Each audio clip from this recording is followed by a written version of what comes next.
नमस्कार दोस्तों, आओ सीखिए। आज के चरण में आप सभी का स्वागत है। मेरा नाम कनक है और आज हम सीखने वाले हैं टेंस, यानी कि टेंस क्या होता है, टेंस कितने प्रकार के होते हैं, इनको कैसे सीखा जा सकता है। ये सब चीज़ें आज मैं आपको सिखाने वाली, बहुत ही आसान तरीके से। तो अगर आप चाहते हैं अच्छे से सीखना तो पूरी वीडियो देखिएगा। चलिए शुरू करते हैं। तो सबसे पहले जान लेते हैं कि टेंस कितने प्रकार के होते हैं। तो कितने प्रकार के होते हैं? 3 प्रकार के होते हैं। तो यहाँ पर आप देख रहे हैं कौन कौन से हैं। पहला है वर्तमान, भूतकाल और भविष्यकाल। ठीक है, तो ये तो आपको पता चल गया कि टेंस कितने प्रकार के होते हैं, यानी कि काल कितने प्रकार के होते हैं। 3 प्रकार के होते हैं, वर्तमान काल, भूतकाल, भविष्यकाल। चलिए अब आगे देख लेते हैं। तो अब हम इंग्लिश में जान लेते हैं। पहला कौन सा होता है? वर्तमान, यानी कि प्रेजेंट टेंस। ठीक है, दूसरा कौन सा होता है? भूतकाल, यानी कि पास्ट टेंस। भूतकाल को पास्ट टेंस बोलते हैं। फ्यूचर, यानी कि भविष्यकाल को फ्यूचर टेंस बोलते हैं। ठीक है, तो प्रेजेंट, पास्ट और फ्यूचर। तो यहाँ पर अब 3 प्रकार के होते हैं। इंग्लिश में प्रेजेंट होता है, पास्ट होता है और फ्यूचर होता है, और हिंदी में वर्तमान, भूतकाल और भविष्यकाल होता है। ठीक है, चलिए अब आगे देख लेते हैं। देखिए, जैसे मैंने आप लोगों को बताया कि प्रेजेंट टेंस होता है, पास्ट टेंस होता है, फ्यूचर टेंस होता है, इसी तरीके से इन तीनों को 4-4 भागों में बांटा गया है। यानी कि इसके 4 भाग होंगे, इसके 4 भाग होंगे और इसके भी 4 भाग होंगे। यानी कि इन तीनों के 4-4 भाग होंगे। ठीक है, तो वो कौन से 4-4 भाग है वो देख लेते हैं और फिर आगे हम और अच्छे से समझते हैं। तो जैसे कि मैंने आपको बताया कि इन तीनों के, यानी कि टेंस के 3 प्रकार होते हैं, प्रेजेंट, पास्ट और फ्यूचर। बट इनके 4-4 भाग भी होते हैं। ठीक है, तो 4 भागों के नाम यहाँ पर लिखे हुए हैं, जैसे कि आप देख रहे हैं। ये चारों इनके नाम हैं, यानी कि प्रेजेंट के भी इन्हीं चारों को बोला जाएगा भाग, और पास्ट के भी यही चारों के नाम हैं, और फ्यूचर के भी यही चारों के नाम। बस इसमें क्या चेंज होगा, जैसे कि इंडेफिनेट है तो वो पास्ट में होगा तो पास्ट इंडेफिनेट हो जाएगा, फ्यूचर में होगा तो फ्यूचर इंडेफिनेट हो जाएगा, और अगर प्रेजेंट में होगा तो प्रेजेंट इंडेफिनेट हो जाएगा। ठीक है, बस यही चेंज हो जाएगा। इनके आगे क्या लग जाएगा? प्रेजेंट में होगा तो प्रेजेंट लग जाएगा, पास्ट में होगा तो पास्ट लग जाएगा, फ्यूचर में होगा तो फ्यूचर लग जाएगा। जैसे कि परफेक्ट टेंस है तो अगर प्रेजेंट परफेक्ट होगा तो प्रेजेंट में प्रेजेंट लग जाएगा और उसके बाद परफेक्ट लग जाएगा, और अगर पास्ट में होगा तो पास्ट लगेगा पहले, फिर परफेक्ट बोला जाएगा। ठीक है, फ्यूचर में होगा तो फ्यूचर परफेक्ट। तो बस यही चेंज होगा, बाकी इनके यही नाम होते हैं। ठीक है, तो ये तो आपको पता चल गया कि इनके 4 भाग होते हैं, उनके नाम क्या है। यहाँ पर आप देख रहे हैं, पहला इंडेफिनेट, दूसरा कंटिन्यूअस, तीसरा परफेक्ट और चौथा परफेक्ट कंटिन्यूअस। ठीक है, तो यहाँ पर आपको चारों नाम दिख गए। चलिए अब आगे देख लेते हैं। तो हमने जैसे आपको 4 बताए, 4 भाग होते हैं, तो इन चारों भागों के बारे में बता देते हैं कि इनकी पहचान कैसी होगी। तो वो भी जानना बहुत ज़रूरी है, तभी आपको समझ में आएगा। ठीक है, पहला है इंडेफिनेट। इंडेफिनेट की पहचान क्या होती है? ऐसे वाक्य जिनका समय निर्धारित नहीं होता, यानी कि इनका कोई टाइम नहीं होता। इस जो इसके सेंटेंस होते हैं उसमें ये नहीं बताया जाता कि वो इस टाइम में काम पूरा हो चुका है या इस टाइम में काम होगा, नहीं। ये ऐसे सेंटेंस होते हैं जिसमें काम का कोई जिक्र ही नहीं होता। तो कौन से होते हैं वो अच्छे से समझ लेते हैं।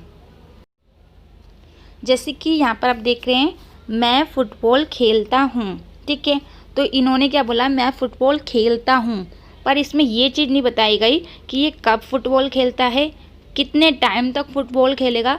ये टाइम, यानी कि इसमें कोई निश्चित नहीं है टाइम होगा या फिर कब खेला जाएगा, ये सब कुछ नहीं बताएगा। सिंपल ये बताया गया है कि मैं फुटबॉल खेलता हूँ, चाहे वो कभी भी खेले, कितने टाइम तक खेले, इसमें टाइम का जिक्र नहीं हुआ, यानी कि नहीं होता है। ठीक है, तो ये आपको पता चल गया इनकी पहचान कैसे होगी।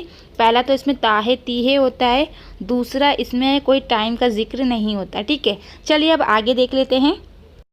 अब यहाँ पर देखिए, ये हैं टेंस में। देखिए, यही इंडेफिनेट ही बता रही हूँ, बट इसमें एक और सेंटेंस अच्छे से समझा देती हूँ। मैं हिंदी बोलता हूँ या फिर मैं इंग्लिश बोलती हूँ, तो उसमें क्या है? मैं हिंदी बोलती हूँ या फिर मैं इंग्लिश बोलती हूँ, आई स्पीक हिंदी।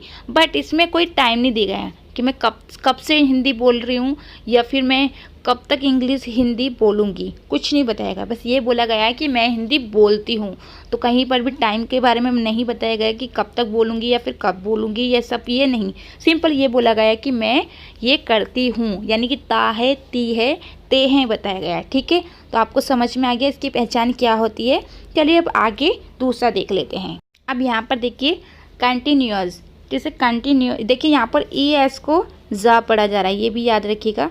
तो इसे कंटिन्यूअस पढ़ा जाता है। ठीक है, तो इसका मतलब क्या होता है, जैसे कि कोई भी काम बोलते हैं कंटिन्यू करो या फिर कंटिन्यूअस का मतलब ही यही होता है जो काम चल रहा हो। ठीक है, तो इसकी पहचान क्या है, इसमें काम चल रहा है, यानी कि इसमें काम पता चलता है कि ये काम हो रहा है। कैसे, कोई भी काम, अगर कोई भी सेंटेंस होगा तो आपको पता चल जाएगा कि उसमें ये बोला जाएगा कि मैं खाना खा रहा हूँ, मैं पानी पी रहा हूँ, मैं खेल रहा हूँ, मैं चल रहा हूँ, यानी कि वो कुछ ना कुछ कर रहा है।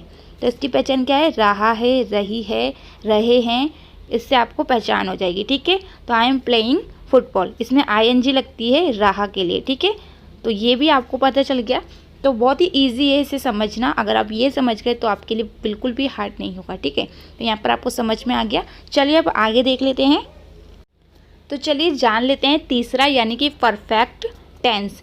परफेक्ट का मतलब क्या होता है, अगर मैं आपसे पूछूं तो आप क्या बोलेंगे। अगर आप किसी को बोलते हैं परफेक्ट, तो उसका मतलब ही आप खुद ही समझ जाएंगे कि बहुत अच्छा, यानी कि बिल्कुल सही क्या, यानी कि जो काम आपने पूरा कर लिया, यानी कि जो काम आप कर चुके हैं, जो काम आप अच्छा करते हैं, उसको बोला जाता है परफेक्ट।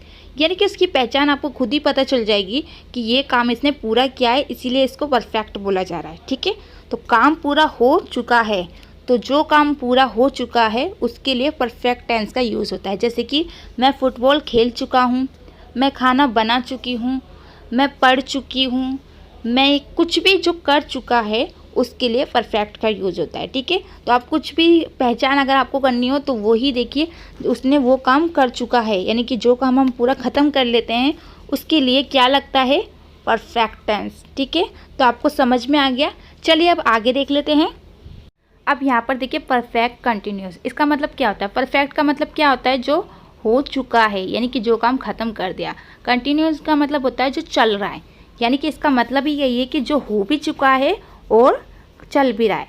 तो इसका मतलब देखिए जो हो चुका है और जारी भी है, उसी को परफेक्ट कंटिन्यूस बोलते हैं। जैसे कि मैं सुबह से फुटबॉल खेल रहा हूँ, तो रहा है, रही है, रहे हैं, यानी कि वो सुबह से फुटबॉल खेल रहा है, पर अभी उसका पक्का नहीं है कि वो कब तक खेलेगा। ठीक है, तो यहाँ पर आपको इसकी भी पता चल गई। चलिए मैं आपको एक लिस्ट दिखा देती हूँ जिसमें आपको अच्छे से समझ में आ जाए कि कहाँ पर किसका यूज़ होता है और उसको किस तरीके से आप समझ सकते हैं। चलिए आप आगे देखते हैं।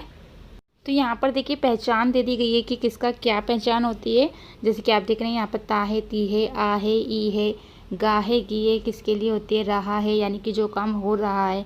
ठीक है, तो यहाँ पर अभी मैंने सिर्फ इतना ही दिखा देती हूँ, आप चाहे तो इसे लिख सकते हैं या फिर इसका स्क्रीनशॉट ले सकते हैं। बट हाँ, इसके बारे में मैं आपको डिटेल में नेक्स्ट वीडियो में बता दूँगी जब मैं इसका पार्ट 2 बनाऊँगी, क्योंकि अभी मैं बताऊँगी तो बहुत लंबी वीडियो हो जाएगी। चलिए थोड़ा सा और देख लेते हैं, पूरी लिस्ट दिखा देती हूँ आप लोगों को। तो यहाँ पर देखिए ये हिंदी में लगा, अगर आपको समझ में नहीं आ रहा तो मैं नेक्स्ट वीडियो में आपको इंग्लिश में अच्छे से समझा दूँगी। तो यहाँ पर हर चीज़ समझा रखी है। ठीक है, तो जहाँ कहाँ पर रहा था, रही थी के लिए क्या लगता है, वॉज या वर लगता है, और ING क्रिया के लिए जुड़ता है। ठीक है, और रहा होगा, रही होगी, उसके लिए विल भी लगता है और ING लगता है। और जहाँ पर रहा होगा ना लिखा हुआ, वहाँ पर ING लगेगा ही लगेगा वर्ब के साथ। ठीक है, उसके बाद चुका है, या है, जैसे कि हैव और हैज़, जैसे कि जहाँ पर या आएगा या फिर चुका आएगा तो वहाँ पर आपको इसकी थर्ड फॉर्म लिखनी होगी और हैज़ और हैव लिखना होगा। ठीक है, तो यहाँ पर आपको अच्छे से दिख रहा होगा, आप चाहे तो इसका स्क्रीनशॉट ले सकते हैं। ठीक है, और उसके बाद देखिए जैसे कि या था, चुका था, तो इसके लिए हैड लगता है और थर्ड फॉर्म लगती है। ठीक है, जैसे कि मैं गया था, उसने लिखा था, तो इसके लिए यहाँ पर देखिए इस तरीके से यहाँ पर अच्छे से मैंने सारा दिखा दिया। अब जो लास्ट है वो दिखा देती हूँ, और इसके बारे में पार्ट 2 में अच्छे से समझाऊंगी हर चीज़, क्योंकि अभी सिखाऊंगी तो आपको क्लियर तरीके से अच्छे से बिल्कुल समझ में नहीं आएगा, आप लोग कंफ्यूज हो जाएंगे, इसलिए मैं आपको नेक्स्ट वीडियो में इसके बारे में अच्छे से बता दूँगी। चलिए अब आगे देख लेते हैं जो रह गया है। आप देखिए इसके आगे ये है, रह गया है हमारा, तो इसकी पहचान क्या है, या था, चुका था, या होगा, चुका होगा, ता आ रहा है। तो इनकी पहचान दे रखी है, साथ के साथ इनके साथ क्या लगेगा, हैड लगेगा और थर्ड फॉर्म लगेगी। इसमें विल हैव लगेगा और थर्ड फॉर्म लगेगी।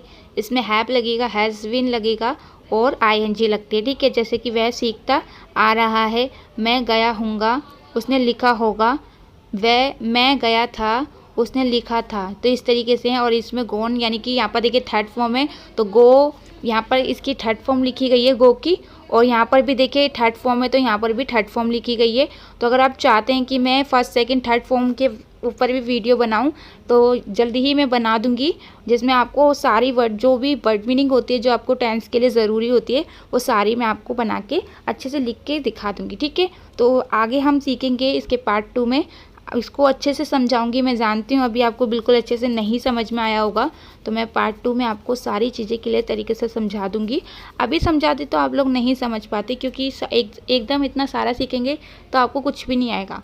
तो थोड़ा थोड़ा सीखेंगे तो ज़्यादा अच्छे से आएगा। चलिए, आज की वीडियो अगर आपको अच्छी लगी हो तो लाइक कीजिएगा, और कोई भी क्वेश्चन हो तो प्लीज़ हमें कमेंट बॉक्स में पूछ सकते हैं।